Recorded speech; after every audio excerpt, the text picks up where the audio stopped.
Votre matinale se poursuit sur la Sen TV, première télévision urbaine du Sénégal. Rebonjour à vous tous. C'est parti pour le journal. Le Front du Non a été lancé hier dans l'après-midi par une trentaine d'organisations telles le mouvement Y en a marre, RADDHO et la plateforme Avenir Sénégal bi ñu bëgg, la société civile également, et quelques partis politiques. Une campagne de sensibilisation pour le non est en vue et les membres du Front estiment que les 15 propositions du président de la République menacent nos institutions. Didi Menda au compte rendu.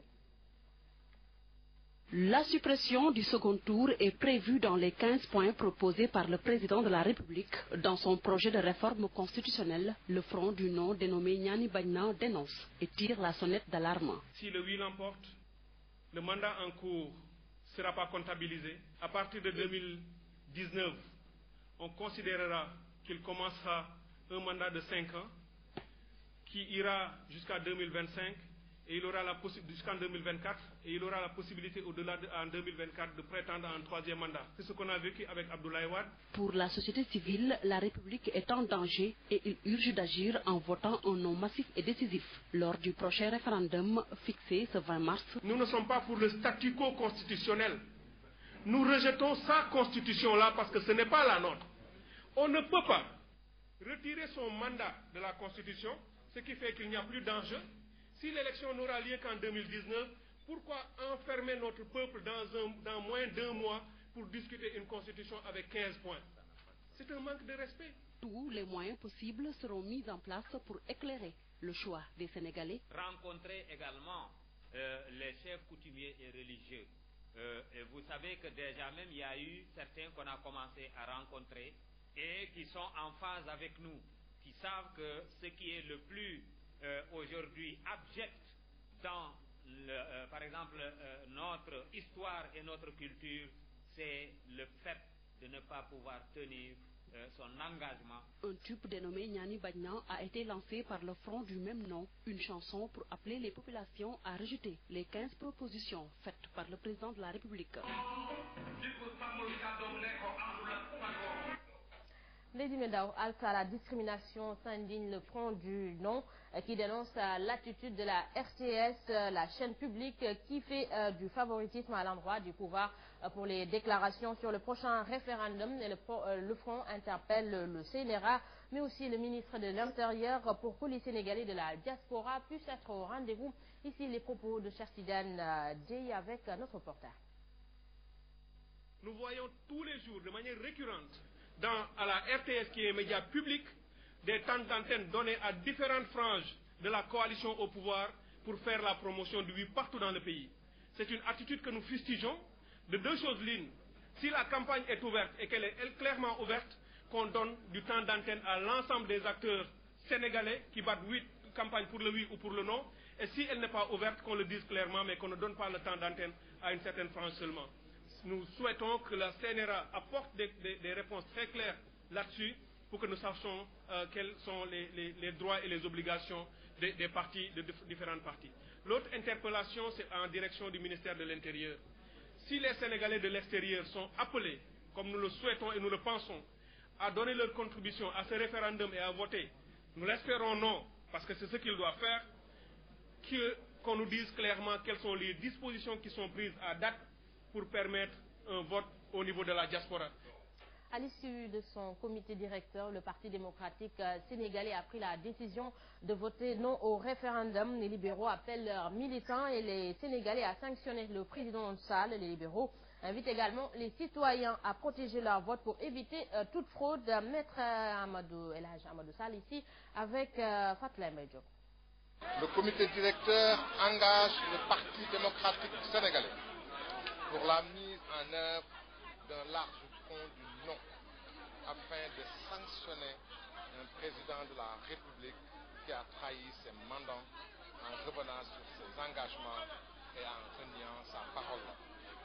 Le Parti démocratique sénégalais appelle tous les citoyens à se mobiliser massivement le 20 mars 2016 pour opposer un non ferme et historique au référendum de Macky Sall, qui se révèle n'être qu'une simple escroquerie politicienne. Il demande aux électeurs non seulement de voter non, mais de protéger leur vote contre toutes les tentatives de détournement de leur suffrage. Le parti Rewmi également dit non au référendum. Son président a fait cette déclaration après concertation avec les 557 représentants des 557 communes du Sénégal. Pour Idrissa Seck, voter non, c'est retrouver la souveraineté, alors que le contraire, c'est permettre à Macky Sall de poursuivre l'affaissement des valeurs. Le président de Rewmi a aussi fait savoir qu'il ne fait pas partie des leaders de l'opposition qui accusent l'État d'avoir reçu de l'argent de l'étranger pour organiser les élections présidentielles. Ici, le compte-rendu de Oumourali Bass. Rewmi vote non au référendum du 20 mars et appelle les Sénégalais à faire de même. Face au reniement, face au déshonneur qu'il s'est imprimé en revenant sur sa parole et en ne respectant pas son engagement plusieurs fois réitéré comme candidat et comme président de la République, le président Macky Sall met chaque citoyen face à une responsabilité historique. Pour Idrissa Seck, les choix qui se présentent au peuple sont les suivants. D'abord pour le non. Voter non signifie recouvrer la souveraineté du peuple. L'alternative est la suivante. Voter oui à son référendum signifie donner libre cours, permettre au régime APR de poursuivre l'affaissement de nos valeurs. Le président de Rewmi fait savoir qu'il est chargé par l'opposition de faire la promotion du non. C'est le choix qu'il entend promouvoir dans tous les cercles de concertation de l'opposition, que celle-ci soit politique ou issue de la société civile. Interpellé sur l'information véhiculée par des leaders de l'opposition qui font savoir que l'État aurait reçu de l'argent pour organiser la présidentielle en 2017, Idrissa Seck laisse entendre qu'il n'a pas fait de déclaration dans ce sens. Oumourali Bass, toujours dans le même chapitre, le président du grand parti, El Hadj Malick Gakou, compte également voter non au prochain référendum. Face à la presse hier, Malick Gakou et ses camarades dixit qu'ils vont battre campagne pour s'opposer au projet de révision constitutionnelle. Gourandaklo. Le grand parti appelle à voter non au référendum. Telle est la position du grand parti de Malick Gakou qui soutient que Macky Sall a fait du wahwahet. Considérant ces actes et manquements très graves ainsi que le wahwahet qui constitue une sérieuse menace à la concorde nationale, le chef du grand parti estime que le projet de révision constitutionnelle regorge des non-dits. Considérant les autres points soulevés dans le projet de révision constitutionnelle, notamment la mise en place d'un haut conseil des collectivités territoriales, qui est une institution budgétivore de plus, totalement inopportune et en déphasage avec les préoccupations des Sénégalais, harcelés par la précarité et la demande sociale. Malick Gakou et ses partisans s'engagent à battre campagne pour remporter la victoire du non au soir du 20 mars prochain. Le grand parti prendra toutes les formes d'initiative nécessaires à l'édification harmonieuse d'un plan d'action unitaire de la majorité du peuple sénégalais autour du non pour le salut et la défense de la patrie et de la République. Face à la presse, le leader du grand parti invite le chef de l'État à restaurer une république des valeurs pour une démocratie modèle. Gourandaklo Amsatou Sow Sidibé, elle va plus loin, elle appelle au boycott du référendum. Le leader de Karl Lenen soutient que ce référendum n'a pas sa raison d'être. D'ailleurs, elle compte soumettre une lettre ouverte aux députés dès la semaine prochaine. Elle a fait face à la presse hier. Le compte rendu signé à Aminata Dramé. Amsatou Sow Sidibé, plus que jamais contre le référendum. Le leader du mouvement Karl Lenen crache sur le prochain référendum prévu le 20 mars. L'appel que nous lançons par rapport à ce référendum, c'est l'appel au boycott. Alors, j'ai l'intention d'envoyer une lettre ouverte à l'ensemble des députés afin qu'ils déposent sur la table du président de l'Assemblée nationale dans les meilleurs délais une demande, une proposition de loi. Alors l'Assemblée nationale est très représentative, elle est compétente pour ces réformes, nous pensons que c'est la meilleure voie à adopter. Par ailleurs, Amsatou Sow Sidibé, au sujet d'un éventuel remplacement du président de la République par celui de l'Assemblée nationale en cas de démission du premier, tape du poing sur la table. Je suis tombée sur la disposition relative à l'âge du candidat à l'élection présidentielle. Je me suis posé la question de savoir si c'est seulement le candidat à l'élection présidentielle qui devait être âgé au plus de 75 ans, ou s'il fallait tenir compte du président de l'Assemblée nationale, puisque le président de l'Assemblée nationale assure l'intérim du président de la République. Ainsi, la liste des partisans du non au référendum s'allonge, avec une Amsatou Sow Sidibé toute griffe d'or contre la nouvelle révision constitutionnelle. Aminata Dramé, merci à vous. Et puis le ministre Moustapha Diop lui a déjà démarré sa campagne à Pékin où il était hier. Il a appelé les militants à faire leur divergence pour obtenir un oui écrasant. Et pour le ministre, les responsables de l'APR et de Benno Bokk Yakaar doivent travailler pour que le taux d'abstention ne soit pas élevé. Ici les propos de Moustapha Diop recueillis par notre reporter.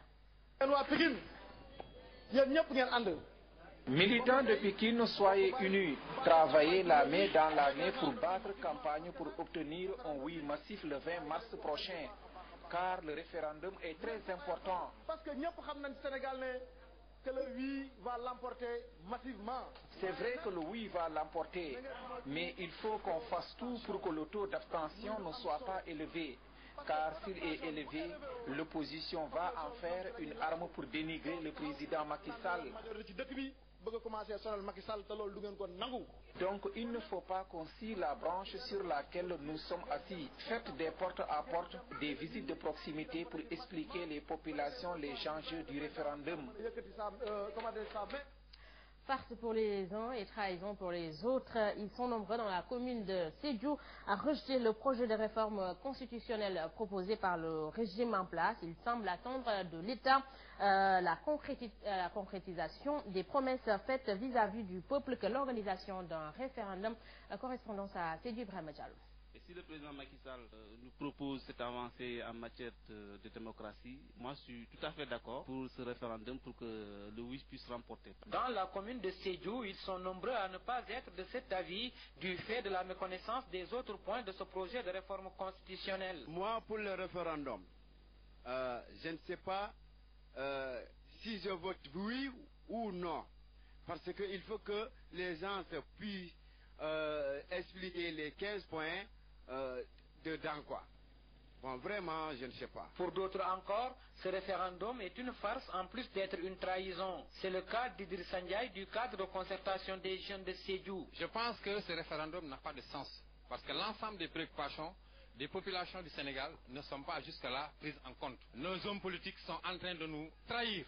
Ils sont en train de piétiner nos institutions qui volent aujourd'hui en éclats pulvérisés. Il exhorte le peuple sénégalais à voter non. Nous appelons à l'ensemble des peuples du Sénégal. Si le président refuse de renoncer à l'organisation de ce référendum, l'ensemble des populations du Sénégal n'ont qu'à voter non pour le référendum. Si le président Macky Sall refuse de réconcilier l'éthique et la politique, il invite par ailleurs les citoyens à le sanctionner lors des prochaines élections législatives et présidentielles. Si les élections législatives arrivent, on le bat à plate coupure. Il ne pourra pas contrôler le Parlement. S'il va aux élections de 2019, qu'on le bat à plate coupure pour mettre fin, n'est-ce pas, à l'ère Macky Sall. Un an jour pour jour depuis le Conseil interministériel de Sédhiou du 24 février 2015, les populations semblent plus attendre de l'État la concrétisation des promesses que l'organisation d'un référendum. Diallo Ibrahima, merci à vous. Et puis nous parlons sport. Vaincu en déplacement par le Nasarawa United du Nigeria. Génération Foot veut rectifier le tir à domicile et effectuer une bonne campagne africaine en direction de la rencontre prévue ce samedi 27 février face au club nigérien. Les responsables de Génération Foot prennent les devants tant sur le plan organisationnel que technique d'un air à du jour. Après le déplacement au Nigeria comptant pour la phase allée des éliminatoires de la Coupe CAF, Génération Foot annonce que toutes les dispositions ont été prises pour la réception au stade Demba Diop. On a réussi à jouer à Demba Diop et je pense qu'on veut en faire un grand événement. On a cherché des partenaires qu'on a trouvés, donc on n'est pas seul dans ce projet. En dehors de ces réglages, l'équipe de Denis Biram Ndao n'a qu'un seul objectif, vaincre le club nigérian. À ce stade, c'est le Nassawara qui a l'avantage en gagnant par 2-1. C'est à nous maintenant d'essayer de renverser la vapeur. Et je pense que les qualités que je connais des jeunes, ils pourront se transcender, poussés par le public, pour aller vers la victoire. Entre l'Afrique et la Ligue 2 sénégalaise, les protégés de Djibril Fall semblent perdre leur repère, car après la défaite face au Nassawara, Génération Foot s'est incliné devant Teungueth FC, mais le directeur technique de l'académie rassure. Sur le plan surtout santé, on n'a pas beaucoup de joueurs sur la touche. Tout le monde s'entraîne. On a en tout cas l'effectif pour faire face à plusieurs fronts pour le moment. Un test grandeur nature pour cette équipe qui ne cesse de surprendre par la prestation et la qualité de ses joueurs. Diouf, merci à vous et puis un mot sur l'international. Avant de boucler ce journal, le ballet diplomatique se poursuit au Burundi 2 jours après la visite du secrétaire général de l'ONU. Une délégation de 5 chefs d'État et de gouvernement envoyés par l'Union africaine est attendue ce jeudi à Bujumbura. Les présidents sénégalais, sud-africains, gabonais et mauritaniens ainsi que le premier ministre éthiopien vont tenter de trouver une solution pour sortir de la crise qui secoue le pays depuis 10 mois. Objectif, convaincre le président Nkurunziza d'accepter de dialoguer avec l'ensemble de l'opposition. Mais il ne devrait plus être question du déploiement tant envisagé de soldats de la MAPROBU, la mission africaine de prévention et de protection au Burundi. Le secrétaire général des Nations Unies a achevé sa visite en RDC et s'est envolé ce jeudi matin pour Juba, au Soudan du Sud. Mercredi, donc, Ban Ki-moon a rencontré les acteurs de la vie politique congolaise et le président Kabila, bien sûr, mais aussi la majorité de l'opposition et de la société civile. Voilà, messieurs, dames, c'est ici que se referme ce journal. À vous tous, merci d'avoir suivi. L'info continue sur la première télévision urbaine du Sénégal. Je vous retrouve à 7h30 avec Mambendia. C'est pour la revue des titres en Wolof et 7h45. C'est le journal, mais tout de suite, restez en compagnie de Sen Coach qui s'installe dans Sen Gym. Bon réveil matin à vous tous et bonne journée.